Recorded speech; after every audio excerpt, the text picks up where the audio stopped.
नमस्कार।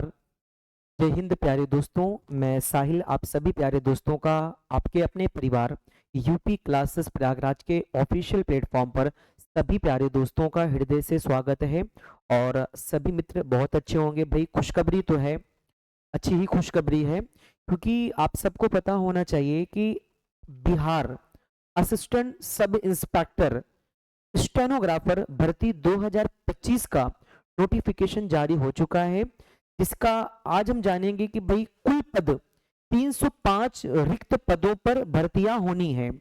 Steno ASI Bihar.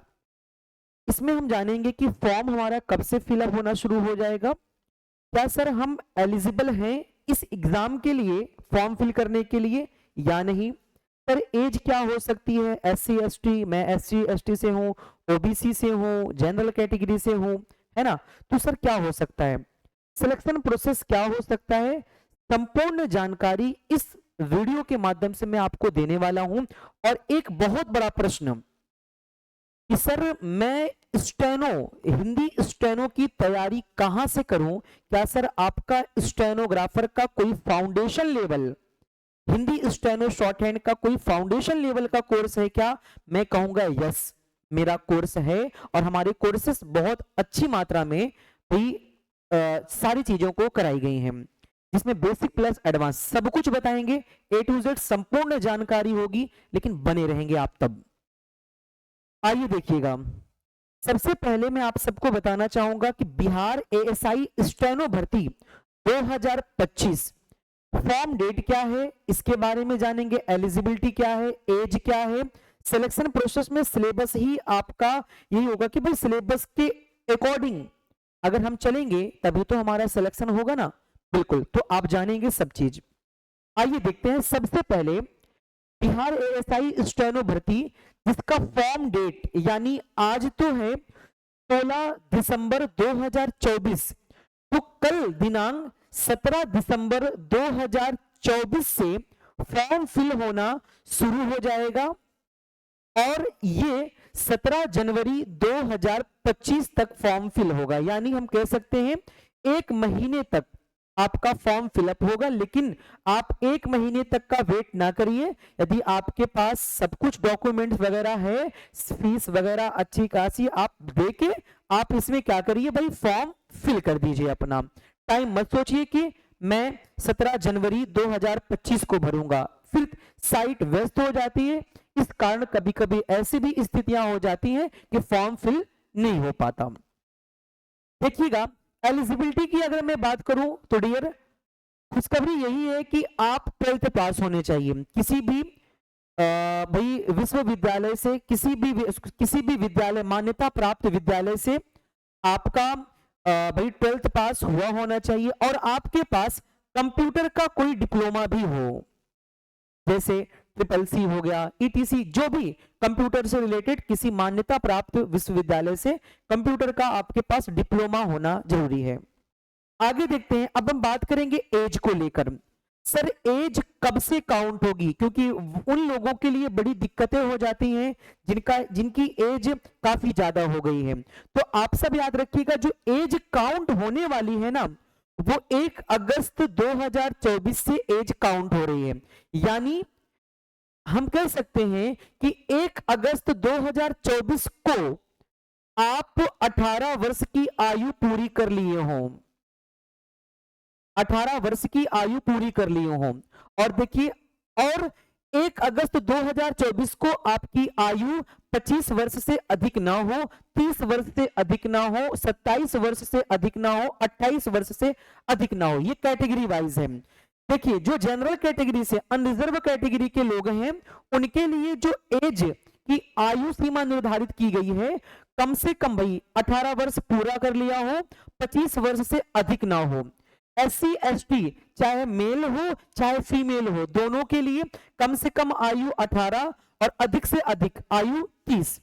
जो candidates OBC category से हैं, यानी अन्य पिछड़ा वर्ग से जो कैंडिडेट्स हैं, उनके मेल कैटेगरी की अगर मैं बात करूं तो कम से कम आयु 18 वर्ष पूरी कर ली हो और 27 वर्ष से अधिक आयु न हुई हो, male OBC candidates. Female OBC candidates 18 वर्ष की आयु पूरी कर ली हो 1 अगस्त 2024 को, और 1 अगस्त 2024 को 28 वर्ष पूरी उम्र ना हुई हो।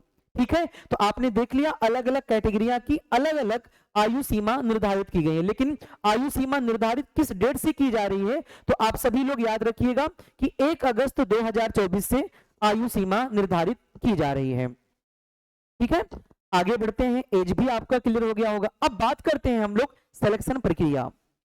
नियुक्ति की प्रक्रिया यही सबसे इंपॉर्टेंट है दोस्त।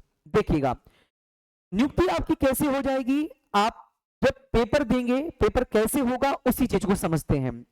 इसमें आपके दो प्रश्न पत्र होंगे, दो प्रश्न पत्र होंगे। प्रश्न पत्र संख्या 1, प्रश्न पत्र संख्या 1 में आपके 100 हिंदी के क्वेश्चंस होंगे, मल्टीपल चॉइस क्वेश्चंस, बहुविकल्पी प्रश्न 100 प्रश्न होंगे। याद रखिएगा ये प्रश्न पत्र 1 केवल और केवल आपका क्वालिफाइंग के लिए रखा गया है कि 100 प्रश्न हिंदी का हम देंगे, मल्टीपल चॉइस क्वेश्चन, और इन 100 प्रश्नों में से यदि आपके 30 अंक, हम कह सकते हैं एक कट ऑफ, मान लीजिए कि भाई कम से कम 30 अंक लाने हैं 100 में से, यदि आप 30 अंक 100 में से नहीं लाते हैं हिंदी के प्रश्नों में, तो फिर आप अयोग्य घोषित कर दिए जाएंगे, आप प्रश्न पत्र द्वितीय को नहीं दे पाएंगे। बात समझ में आ गई?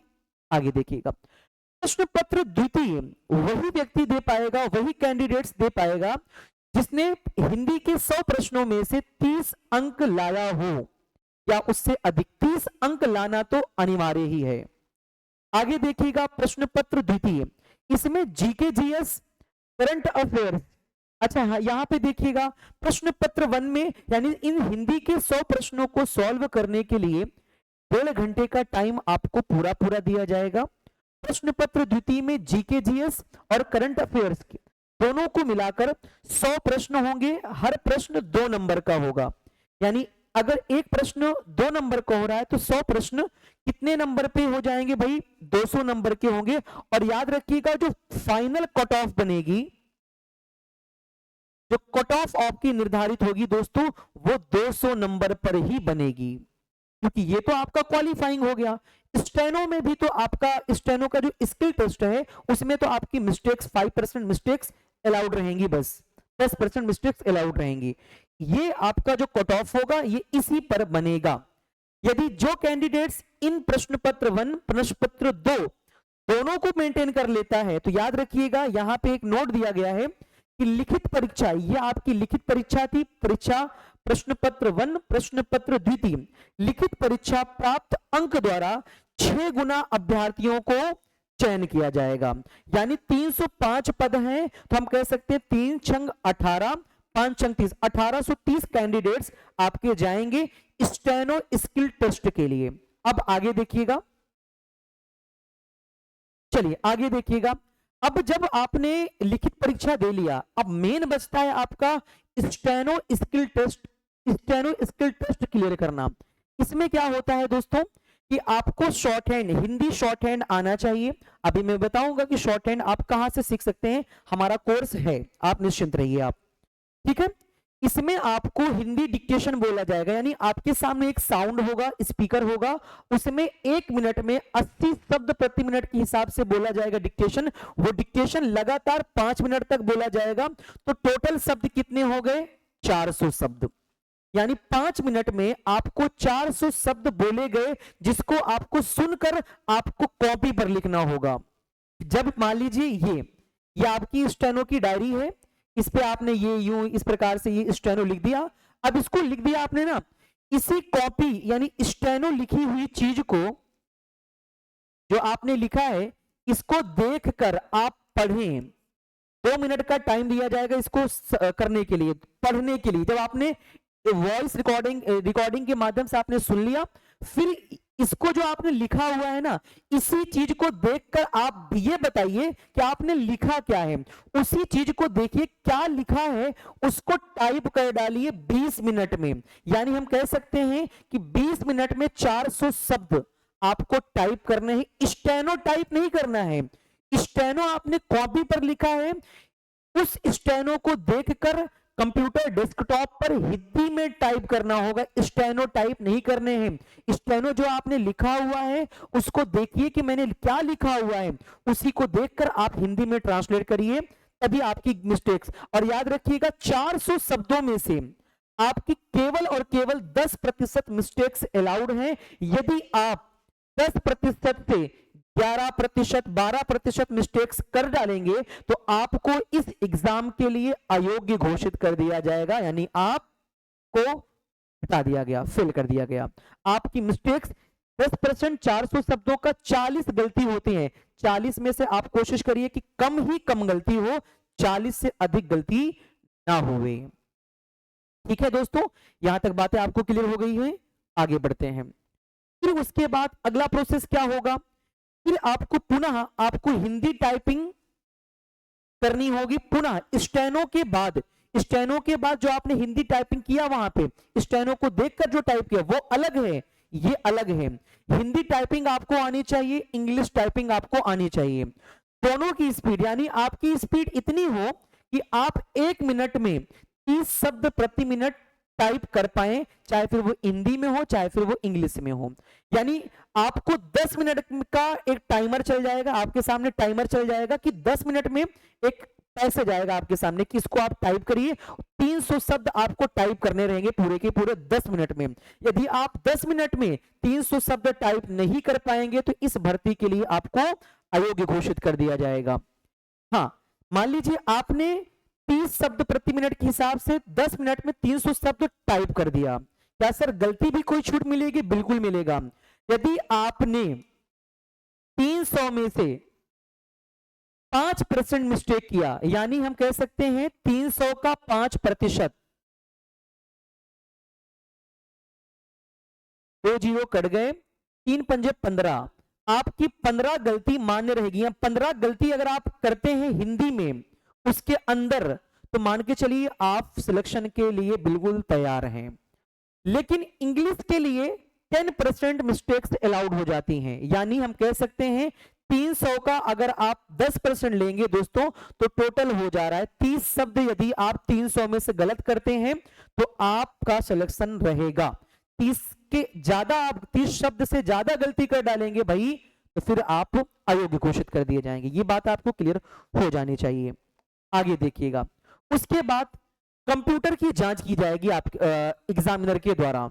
याद रखिएगा इसमें आपको एमएस ऑफिस जैसे वर्ड पैड की अच्छी जानकारी होनी चाहिए, एमएस एक्सेल की जानकारी अच्छी होनी चाहिए, पावर पॉइंट की जानकारी अच्छी होनी, और इंटरनेट, भाई इंटरनेट के जमाने में कौन इंटरनेट नहीं चला पाता, तो ये आपको कंप्यूटर की इतनी नॉलेज आपसे ली जाएगी। अब बात आती है कि सर स्टेनो, हिंदी स्टेनो का फाउंडेशन कोर्स कहां से सीखें? ये एक बहुत बड़ा प्रश्न है दोस्तों, क्योंकि इसके बगैर आपका सिलेक्शन ही अधूरा है ना भाई, इसके बगैर सिलेक्शन ही अधूरा है आपका। तो आप अगला दिया गया, क्या सर आपका कोई बैच है फाउंडेशन लेवल का? तो मैं कहूंगा डियर यस, हमारा फाउंडेशन लेवल का कोर्स है। और इस फाउंडेशन को लेवल के कोर्स को हमें लेने के लिए क्या करना होगा, बैच लेने के लिए क्या करना होगा? सर क्या इसमें स्टेनो के लिए हम बैच ले लेते हैं, क्या हमारी कॉपी चेक होंगी? बिल्कुल कॉपी भी चेक होगा, डाउट ग्रुप भी रहेगा, सारी चीजें अवेलेबल रहेंगी, बेसिक प्लस एडवांस। आइए देखते हैं, ये देखिएगा हमारा बैच। हमारे बैच को देखिए, सबसे पहले तो आप ये देखिएगा कि यहां पे देखिएगा आप दोस्तों, बैच लेने के लिए क्या करें? सबसे पहले आप हमारा एप्लीकेशन डाउनलोड करिए। सबसे पहले आपको हमारा एप्लीकेशन डाउनलोड करना होगा। एप्लीकेशन का नाम है प्यारे साथियों UCP learning app. UCP learning app, ये आपको डाउनलोड करना होगा, जिसका लिंक इस वीडियो के डिस्क्रिप्शन बॉक्स में दिया गया है, या आप गूगल प्ले स्टोर से इसको डाउनलोड कर सकते हैं। ठीक है दोस्तों, ये बातें आपको क्या। अब आइए बैच के बारे में समझते हैं। हिंदी शॉर्ट हैंड ऋषि प्रणाली का कंप्लीट कोर्स, फाउंडेशन लेवल का, मैं बोल रहा हूं फाउंडेशन लेवल का, किसी एक एग्जाम के लिए नहीं, फाउंडेशन बेस आप अपना मजबूत करिए। क्योंकि यदि ये ऐसा है कि आपको ऊपर ऊपर पढ़ाया जाएगा तो आपको स्टेनो नहीं आएगी, फाउंडेशन लेवल पढ़ना ही पढ़ना पड़ेगा। ये बेसिक प्लस एडवांस दोनों है कोर्स हमारा है, basic plus advance. Sir basic क्या होता है? ये स्टेनो की बुक देखिए, यही स्टेनो की बुक को आपको सीखना पड़ेगा, ऋषि प्रणाली में सीखना पड़ेगा, हिंदी संकेत लिपि में। इसमें फीचर्स आपको मिल जाएंगे, रिकॉर्डेड क्लासेस, डाउट ग्रुप की सुविधा, क्लास कॉपी चेक की facility, dictation series, advance outline, dictation test. इन सभी कोर्सेज के लिए आप हमारे एप्लीकेशन को विजिट करिए, यूसीपी लर्निंग ऐप, या दिए गए नंबर पर 8299640585 पर कांटेक्ट करिए। भाई आपको मैं यही कहूंगा कि सजेस्ट करूंगा कि सारे प्यारे साथी जल्द से जल्द चीजों को सीख डालें, देरी ना करिए, क्योंकि देरी करेंगे ये आपके लिए घातक सिद्ध हो जाएगा। ठीक है, देखिए ये कोर्स हमारा 1100 रुपए पर 30% का डिस्काउंट है, 880 रुपए डिस्काउंट कोड आपको तब मिलेगा जब आप कोड अप्लाई करेंगे यूसीपी 123। सर एडवांस क्या है? एडवांस में आपको डिक्टेशन भी मिलेगा इसमें, और डिक्टेशन जो हमारा होगा, जो 400 शब्दों की 500 शब्दों की सीरीज होगी, वो विथ आउटलाइन होगी, यानी उसका एक एक आउटलाइन आप तक होगा। ठीक है, इन सभी कोर्सेज के लिए हमारे एप्लीकेशन यूसीपी लर्निंग ऐप को विजिट करिए, और प्यारे साथी आप अपनी तैयारी को बहुत बेहतर धार दे सकते हैं हमारे परिवार यूसीपी के साथ। तो ये आज हमने आपको पूरी जानकारी अच्छी तरह से समझाई, एक एक चीजों को मैंने आपको समझाया कि कैसे आप फॉर्म को फिल कर पाएंगे, एलिजिबिलिटी क्या है, एज क्या है अलग अलग कैटेगरी के लिए। ये सब थोड़ी वीडियो लंबी हुई तो क्या हुआ, लेकिन मैंने आपको अच्छी जानकारी देने की कोशिश की है।